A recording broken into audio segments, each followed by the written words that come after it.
Les 8 premiers chapitres des Romains traitent de 2 aspects de la vie chrétienne. La première section va du premier chapitre jusqu'au verset 12 du 5e chapitre et du verset 13 jusqu'à la fin du 8e chapitre. Dans ces 2 parties, l'apôtre veut faire voir aux croyants comment Dieu les a conduits vers lui. Cette démonstration est suivie par l'exhortation à la consécration et à l'offrande de nos corps pour faire la volonté de Dieu. C'est ce que nous lisons au début du chapitre 12. Ensuite, il nous est parlé du corps de Christ. Qu'est-ce que cela signifie ? C'est une chose qui se trouve dans le cœur de Dieu et dans son conseil éternel. Et le Christ de Dieu a été oint pour le mettre en œuvre. Cela s'appelle un mystère, un secret de Dieu, caché dans les âges passés, seulement porté à notre connaissance. Maintenant, dans cet âge présent. Romains 16, 25, 26. C'est pourquoi nous devons découvrir la différence qui existe entre notre conception du salut et la conception divine du salut. Ce que nous pensons de la croix et la pensée de Dieu à l'égard de la croix. Ce que nous pensons du Saint-Esprit et ce que Dieu pense du Saint-Esprit. Ce que nous pensons des expériences spirituelles et la pensée de Dieu à ce même sujet. Nous croyons que la croix est le centre et la plus importante œuvre de Dieu. Loué soit Dieu, cela est vrai. Mais nous devons nous souvenir que la croix est le moyen de parvenir à une fin.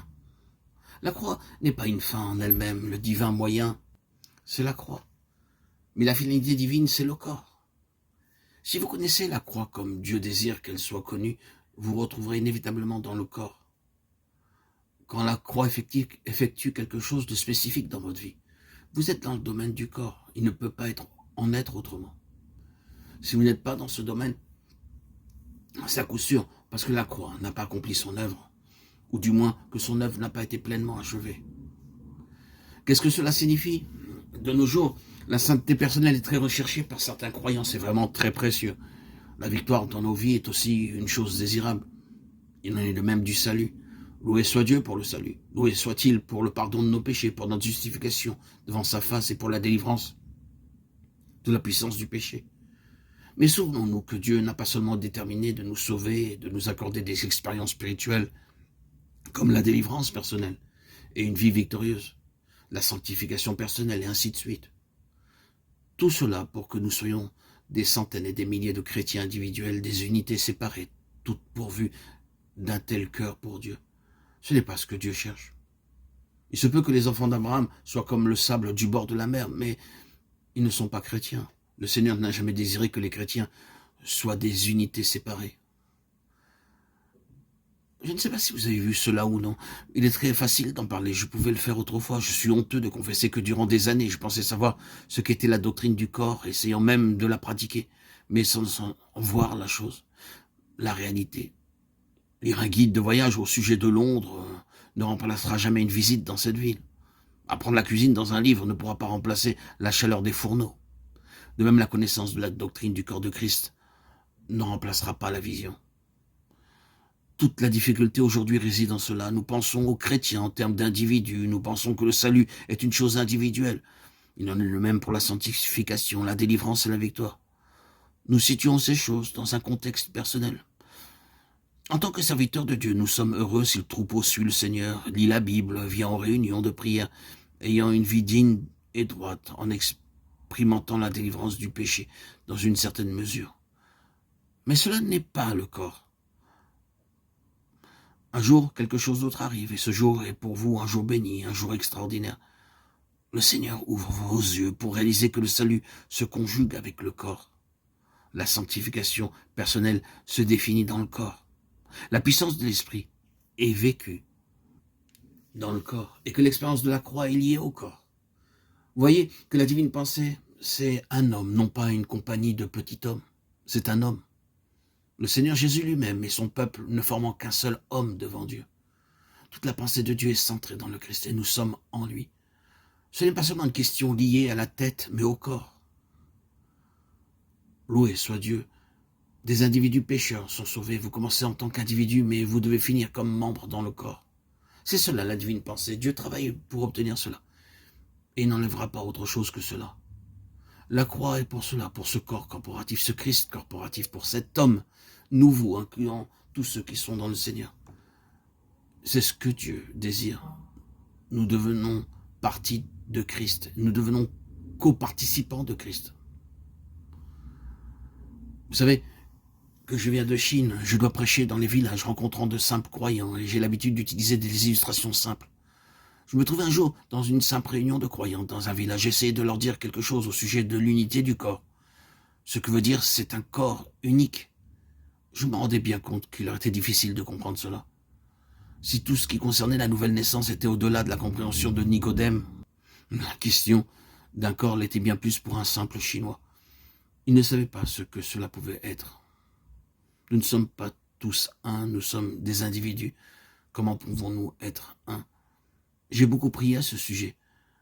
Seigneur, tu dois me donner quelque chose pour que ces gens puissent voir qu'ils sont un. Un dimanche matin, nous avons partagé le repas du Seigneur. Je leur ai dit, frère, avant de rompre le pain, je vous demande de regarder attentivement à ce pain. Ils ne savaient pas où je voulais en venir, mais ils regardaient tous très attentivement. Après avoir rompu le pain, j'ai lu dans 1 Corinthiens 10, nous sommes arrivés au verset 17, nous qui sommes plusieurs, nous sommes un seul pain. Alors j'ai dit, sommes-nous un pain? Ce pain est un seul, du moins, il était un. Mais est-il un maintenant? Il est encore un, seulement cet unique pain se trouve maintenant éparse en différentes portions. Si vous pouviez les mettre de nouveau ensemble, ils seraient de nouveau un, car ces morceaux font partie d'un seul pain. Vous ne pouvez pas dire qu'il y a deux pains. Vous pouvez le briser en 1000 morceaux, mais ce sera toujours un seul pain. Vous ne pouvez nier qu'il y avait un seul pain, car c'est la réalité. Il n'est pas possible de faire de ce pain un seul pain, car il s'agit d'un domaine matériel. Mais considérez que vous avez reçu en vous le Seigneur, et cela n'a jamais été en quelque sorte partagé ni brisé. C'est sur cette base que nous sommes tous un. C'est parce que nous sommes participants d'un seul Seigneur. Chacun d'entre nous a reçu un seul et même Seigneur, et ce Seigneur ne pourra jamais être divisé. Il appartient au domaine de l'esprit. Vous pouvez rompre le pain, mais vous ne pouvez pas diviser le Seigneur. C'est pourquoi nous sommes un. Loué soit le Seigneur, la lumière fut accordée à beaucoup parmi eux. Dieu n'est pas satisfait que nous soyons simplement des croyants individuels.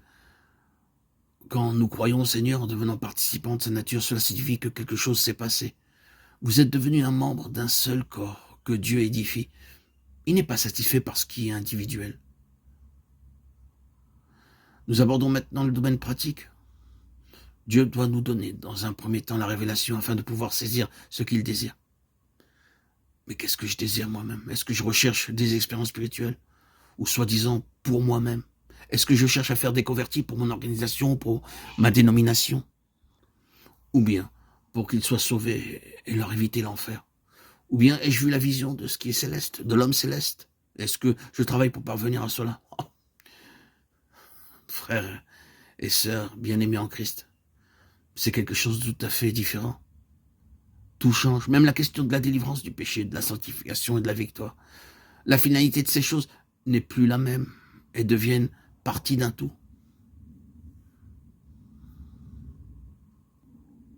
Il ne s'agit pas seulement de la question de la doctrine du corps. Même à Rome, le Vatican enseigne cela. Ils croient en une seule église, car ils disent que le corps est un. Mais ils ont leur propre tête. C'est là que se trouve le problème. Ils ne l'ont pas vu. Vous ne pouvez pas en faire simplement un principe. Vous devez le voir. Mais quand cela est vu, alors la différence est considérable. Ceci est un témoignage de Watchman Nee en 1974.